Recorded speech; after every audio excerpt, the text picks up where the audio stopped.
Hi, my name is Gian Roberts, and this is a Destiny Process Vlog 2016.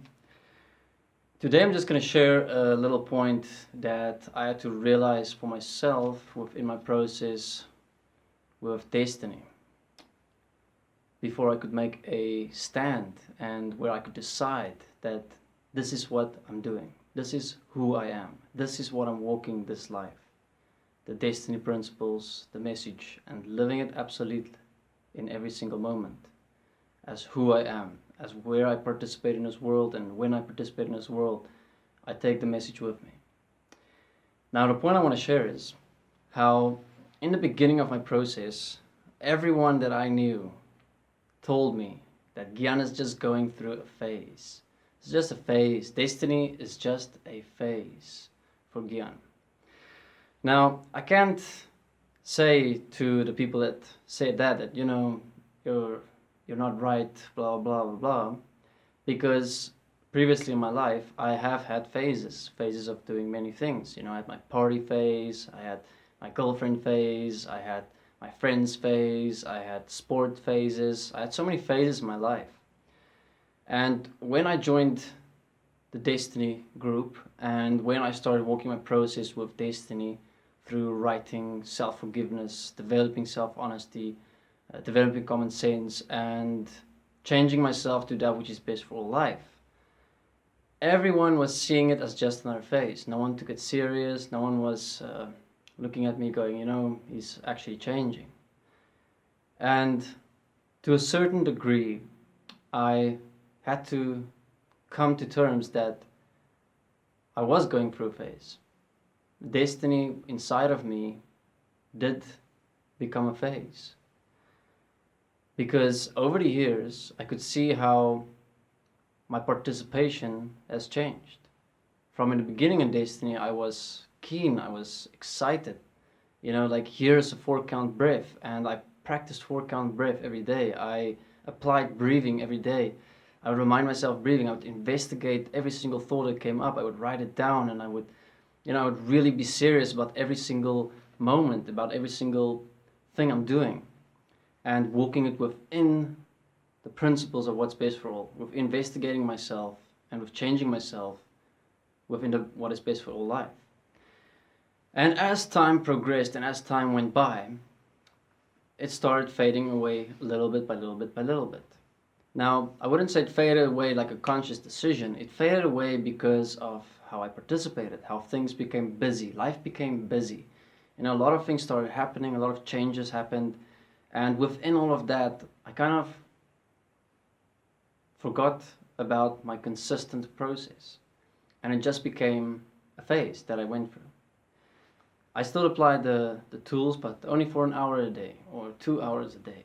There I'm writing a blog, there I'm reading articles.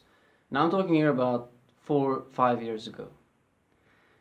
And the reason I'm making this vlog is because I just had this realization again that about 3 years ago, I made a decision once again to absolutely walk this process.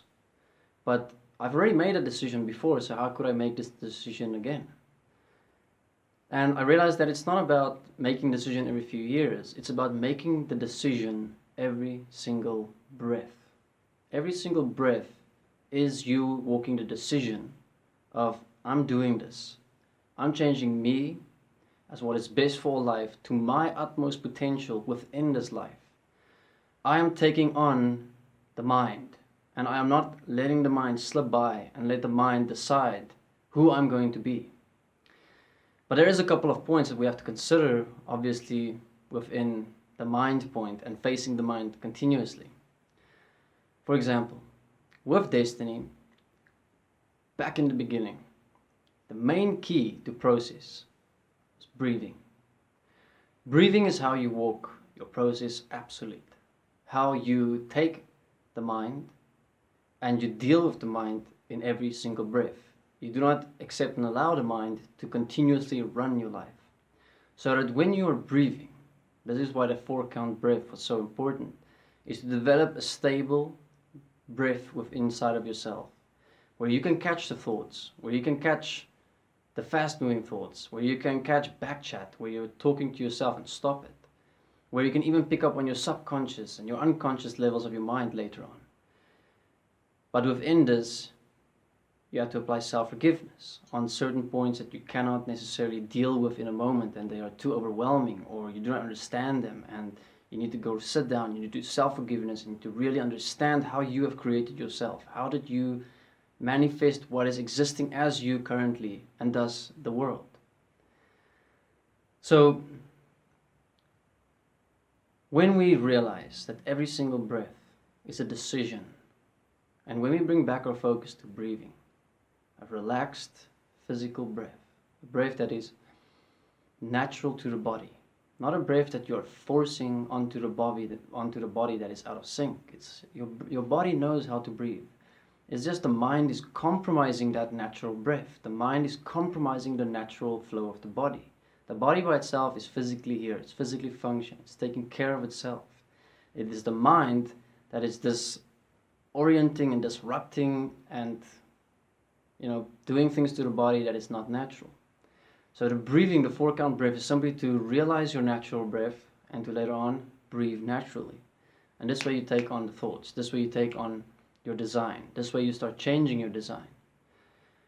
And why did I, back in the day, stop focusing so much on my breathing, and thus my process, and thus my decision within standing up for life? Because I realized that when I am breathing, that all the comforts, all the limitations, everything that my mind is defining gyan to and as, is out of the way. And this means that I'm taking what I am expecting my mind to already do or not do, and I'm placing it into the future. And when I'm breathing, that does not exist. Because we have found a comfort in knowing our patterns, in living our patterns. We have found a comfort in having those limitations set so that we can control ourselves, so we can control our environment, so we can control what we're doing, so we can control what we're thinking. But if you're breathing, that control is out of the way. When you're breathing, there's a flow, there's a movement like water. And there's no thoughts that is deciding your decisions. There's no backchat. There's no thinking or projecting onto things. It is you moving your reality, directing your reality. And there's a fear attached to that, because people don't know how to handle that unlimitedness, so to say. We kind of like our limitations. And I suppose I had to go through this process to see and realize that it's a decision I have to make in every single breath, that I'm doing this. I'm walking this process, and I'm not allowing my mind to say, you know what, if you are not thinking, then you're going to be doing all of those things that you're not supposed to be doing because someone else should be doing it, or it's not your responsibility, blah, blah, blah, blah, blah. The mind protects our self-interest so much. The mind is literally just self-interest. So we have to really come back and look at, why are we not giving up the mind? Why are we not focusing on the one and most simplest thing in this world to support us to stand up as life, which is breath? Because look at it. This is what I experienced. If I'm breathing, I'm writing blogs, I'm making vlogs, I am investigating, researching, studying. I'm directing points in my reality. I'm pushing people. I'm pushing people's points. I'm supporting and assisting people unconditionally. But if I'm in the mind, then I don't have to do all those things, because look at all these reasons. Look at all these excuses. And therefore, the mind is right. I am limited. I must stay the way I am. So this is my example and my experience with the phase of destiny. So for yourself, investigate if you have made destiny a phase inside of yourself and where it is now phasing out. Because it's extremely important that you realign yourself to why you are here. Why are you doing this? And we tend to lose that focus, to lose that purpose, because we're looking only into our own world, our own little bubble, our own little reality. We're forgetting about the world that is suffering, that is dying because of inequality, because of how we have been existing our entire lives and our past lives. And it's either this life we're going to change it or never. So we need to always absorb the bigger picture, the universal picture. We have to take it into ourselves, and we have to realize that we are this. We created this. We are responsible for this. Can we live any longer with ourselves knowing that? Or are we going to take self-responsibility and we're going to stand up? And this is decisions, this is questions I had to ask myself and that I had to come to terms with. And I realized that the decision is always what is best for life. So, on the process vlog, the Destiny process vlog 2016, Destiny is just a phase. I made this video as a support video so that you can investigate these points for yourself, you can check yourself, you can see if you yourself have any similar points, and yeah, maybe we can support and assist each other equally back on this point. So that is for this vlog for today. Thank you very much and enjoy the rest of your day.